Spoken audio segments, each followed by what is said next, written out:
Bueno, ¿qué es la corriente continua? La corriente continua es un tipo de corriente en el cual no tiene una variación en la dirección de la polarización de la misma. ¿Esto qué quiere decir? Nosotros más adelante vamos a tratar sobre el tema del voltaje, sobre la ley de Ohm, sobre cómo está conectado un circuito, los tipos de circuito que yo tengo, etcétera, etcétera. Pero quiero que te quedes con el concepto básico de la corriente continua. Por ejemplo, entonces vos seguro conocés lo que es una pila, una batería. Tiene un polo positivo y tiene un polo negativo. Cuando se genera una diferencia de potencial, ¿qué quiere decir esto? Cuando hay más cantidad de cargas en un lado que del otro, cargas eléctricas, ¿sí? Electrones, en un polo que en el otro, se va a generar una diferencia de potencial. Esa diferencia de potencial, si es que el circuito está cerrado, fíjate, el circuito está cerrado, pasa por el bombillo, se va a generar una corriente. Esta corriente atraviesa el bombillo y llega desde un polo hacia el otro polo.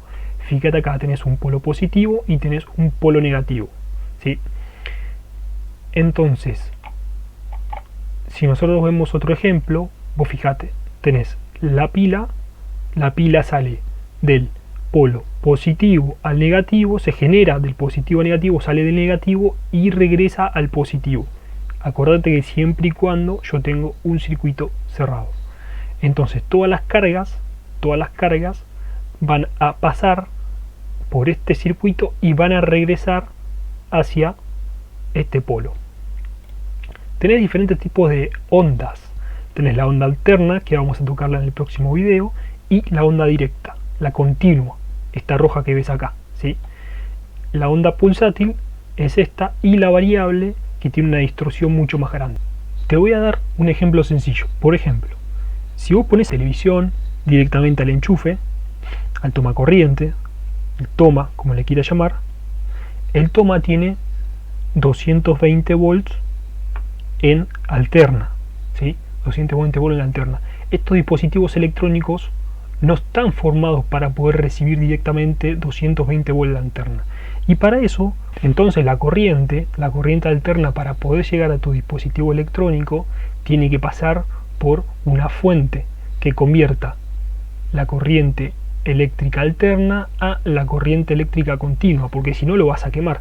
El dispositivo electrónico no está diseñado para poder resistir 220 volts. En este caso, una televisión, en este caso una tablet, un celular, lo que vos quieras. Por ende tiene que pasar por una fuente. Esta fuente va a tener unos ciertos dispositivos electrónicos que van a convertir los 220 volts de entrada, fíjate que te pongo int de entrada, a lo que vos necesites de salida. Por ejemplo, 12 volts, ¿sí? 12 volts de CC. CC es continua. 12 volts de CC es continua. Y los 220 volts es AC, que es alterna. Esto es continua y esto es alterna. Entonces cuando vos convertís este tipo de corriente en alterna directa, ahí sí vas a poder enchufar tu dispositivo electrónico. Entonces este dispositivo electrónico tiene esta fuente, y esta fuente la conectas directamente al toma. Bueno, eso es un tipo de ejemplo que te puedo dar sencillo, como un televisor, puede ser absolutamente todo, como te digo, una radio, puede ser un celular, puede ser cualquier cosa. Esa es la particularidad de la corriente continua. Entonces, si yo analizo la corriente alterna es una sinusoide. La corriente alterna varía en el tiempo, tiene un determinado periodo, tiene una determinada frecuencia, ¿sí? Una amplitud de onda, etcétera, etcétera. Pero esos son parámetros que vamos a analizar en otro video. Entonces vos quedate con esto, que la corriente continua en un determinado tiempo va a ser constante.